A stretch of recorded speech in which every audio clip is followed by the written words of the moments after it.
Hello दोस्तों, आप सभी का स्वागत है। हमने पिछले वीडियो में सल्तनत काल से संबंधित एक एक टॉपिक को बारीकी से पढ़ाया है। मैंने कुतुबुद्दीन ऐबक से लेकर इल्तुतमिश, अलाउद्दीन खिलजी, फिरोज शाह तुगलक, वहाँ तक मैं पढ़ा चुका हूँ। उसे आप प्लेलिस्ट पर जाकर उस वीडियो को देखिए। क्वेश्चन कैसे पूछे जाते हैं मैंने वहाँ तक आपको बताया है। आज सल्तनत काल का अंतिम बहलोल लोदी पढ़ाने जा रहा हूँ, उसके बाद मुगल पढ़ाऊंगा, बाबर आएंगे। चलिए पहले हम लोदी को पढ़ लेते हैं। खिज्र खां तैमूर लंग जो है उसने क्या किया कि खिज्र खां को दिल्ली के गद्दी पर बैठाकर यहाँ से चला गया और खिज्र खां का कुछ दिन तक वंश चला। उसके बाद जो है लोदी जो है सत्ता में आ जाता है और दिल्ली के गद्दी पर बैठता है। यह प्रथम अफगान था। ये भी याद रखिएगा कि प्रथम दिल्ली की गद्दी पर बैठने वाला व्यक्ति अफगान था, बहलोल लोदी। प्रथम अफगान कौन? बहलोल लोदी। दूसरा अफगान जो है शेर शाह सूरी आएगा। जब हम मुगल वंश पढ़ाएंगे तो वह हुमायूं को हराएगा और गद्दी पे बैठेगा, तो वो दूसरा अफगान शासक रहता है जो दिल्ली की गद्दी पे बैठता है। हमेशा याद रखिएगा, प्रथम अफगान शासक अगर पूछे कि जो दिल्ली की गद्दी पर बैठा था तो बहलोल लोदी।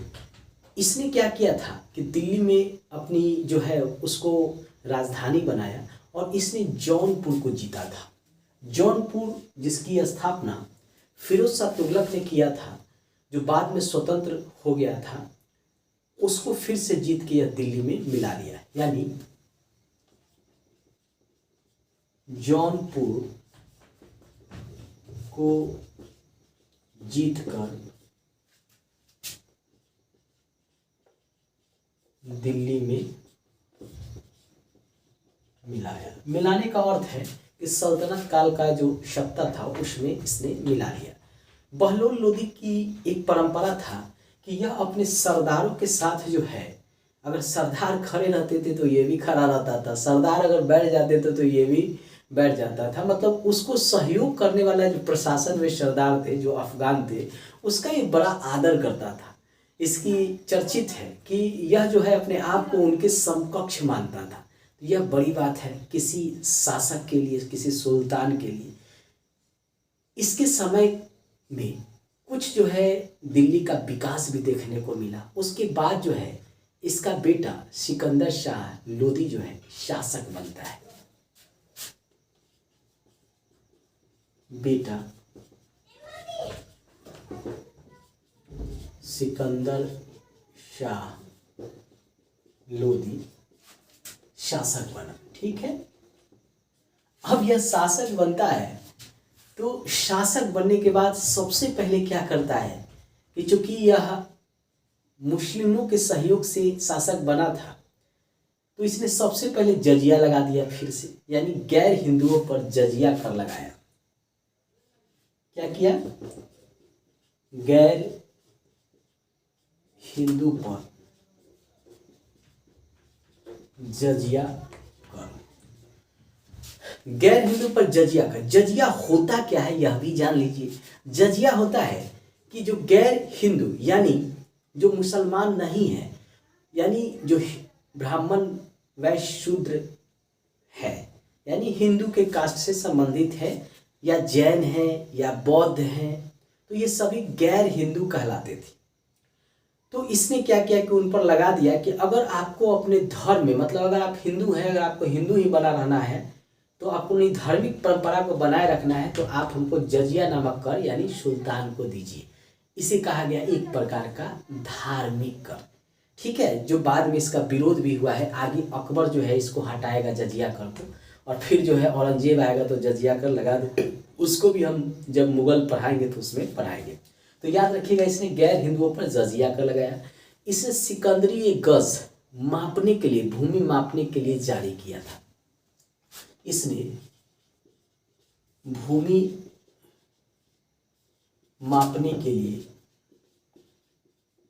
सिकंदरी गज जारी किया था। मतलब पहले जो भूमि जो कर लिया जाता था वह एक अनुमान से लिया जाता था। इसने कहा ना ना ना ना ना, अब जो है भूमि को नापेंगे कि कितना लंबाई है, कितना चौड़ाई है, और उसके हिसाब से हम कर जो है वसूलेंगे।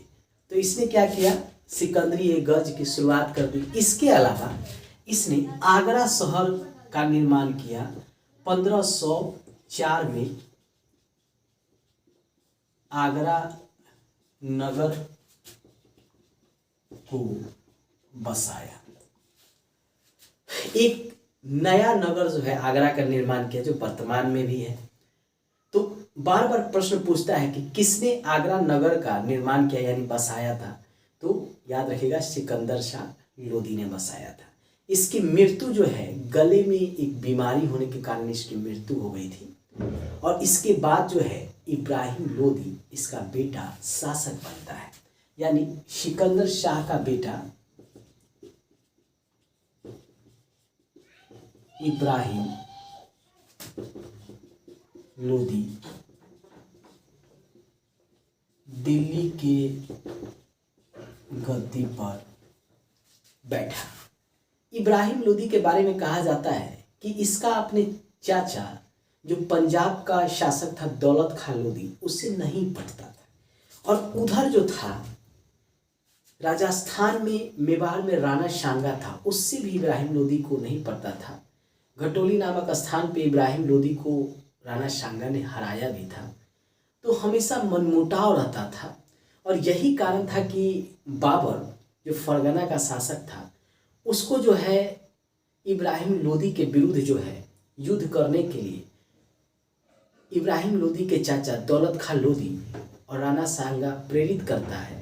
और होता है पानीपत का प्रथम युद्ध 21 अप्रैल 1526 को, और जिसमें बाबर द्वारा इब्राहिम लोदी की हार हो जाती है। तो इसको भी आप जान लीजिए। पानीपत का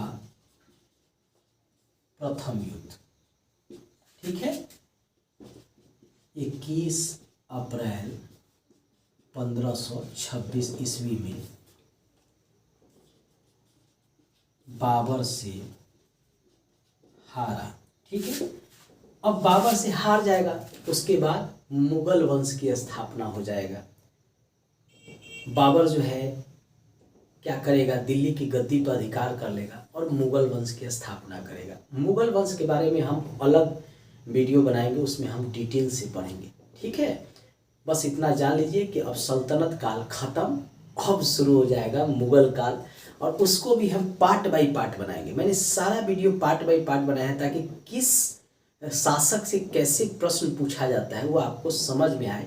एक ही वीडियो बना देते तो काफ़ी लंबा हो जाता है, इसीलिए मैंने उसको पार्ट बाय पार्ट बनाया है ताकि आपको जो है उसको समझने में आसानी हो। तो आप इस बात को ध्यान रखेंगे। अब जो है यहाँ से शुरू हो जाएगा मुगल वंश के संस्थापक कौन बनेगा, बाबर। ठीक है, इसको हम अलग से पढ़ेंगे। अब यहाँ से क्वेश्चन कैसे बनेगा, आइए हम उस क्वेश्चन को भी देख लेते हैं, क्योंकि हम प्रश्न को भी साथ साथ देखते हैं टॉपिक के साथ, तो उससे आपको फायदा मिलेगा। अब पहला तो प्रश्न बनेगा कि सल्तनत काल में प्रथम अफगान शासक कौन था जो दिल्ली की गद्दी पे बैठा। पहला तो यही प्रश्न बनेगा। तो पहला प्रश्न बनेगा प्रथम अफगान शासक कौन था जो दिल्ली की गद्दी पर बैठा। प्रथम अफगान शासक कौन था जो दिल्ली की गद्दी पर बैठा सल्तनत काल में, तो वह था बहलोल लोदी। इसका उत्तर होगा बहलोल लोदी। अब दूसरा प्रश्न बनेगा कि किसने आगरा शहर की स्थापना किया या निर्माण किया था? ये भी एक प्रश्न बनता है। दूसरा प्रश्न बनेगा, आगरा शहर को किस शासक ने बनवाया या बसाया था? ठीक है, मतलब आगरा शहर का निर्माण किसने किया था? जैसे पाटलिपुत्र का निर्माण जो है उदयीन को माना जाता है कि पाटलिपुत्र नगर का निर्माण जो है उदयीन ने करवाया था। उसी तरह आगरा शहर का जो निर्माण है किसने कराया था? तो सिकंदर शाह लोदी। इसका उत्तर होगा सिकंदर शाह लोदी। अब एक प्रश्न और बनता है कि किस लोदी शासक ने गैर हिंदुओं पर जजिया कर लगाया था? ये भी कई बार प्रश्न पूछता है कि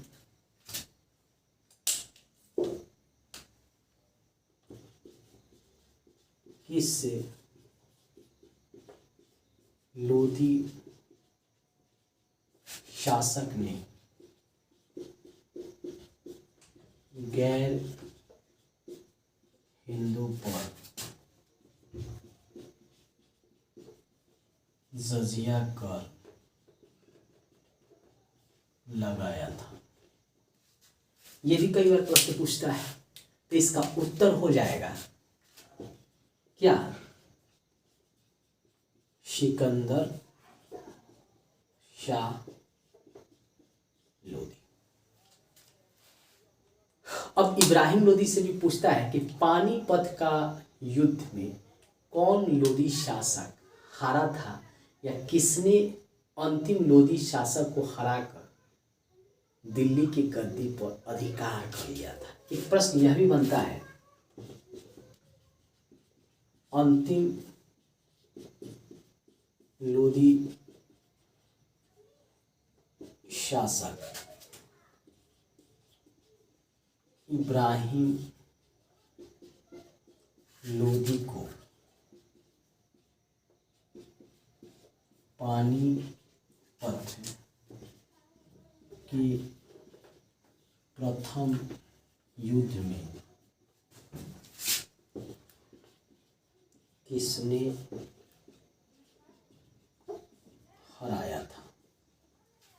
अब पानीपत का प्रथम युद्ध कब हुआ था यह भी जानते ही होइएगा, 21 अप्रैल 1526। हराया कौन था? तो बाबर। तो इसका उत्तर हो जाएगा बाबर।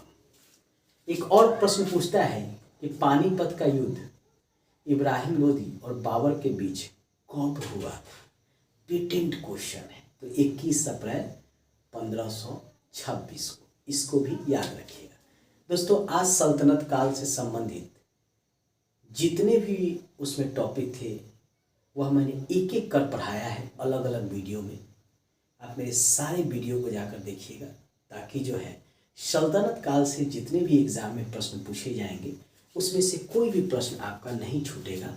और मैंने क्वेश्चन फॉर्म में भी उसको बताया है कि कहाँ से प्रश्न पूछे जाएंगे। लास्ट में कहेंगे धन्यवाद। सब्सक्राइब कर दिए, लाइक कर दिए, शेयर कर दीजिए, घंटिया जरूर दबा लीजिएगा। ठीक है, तो बाय बाय।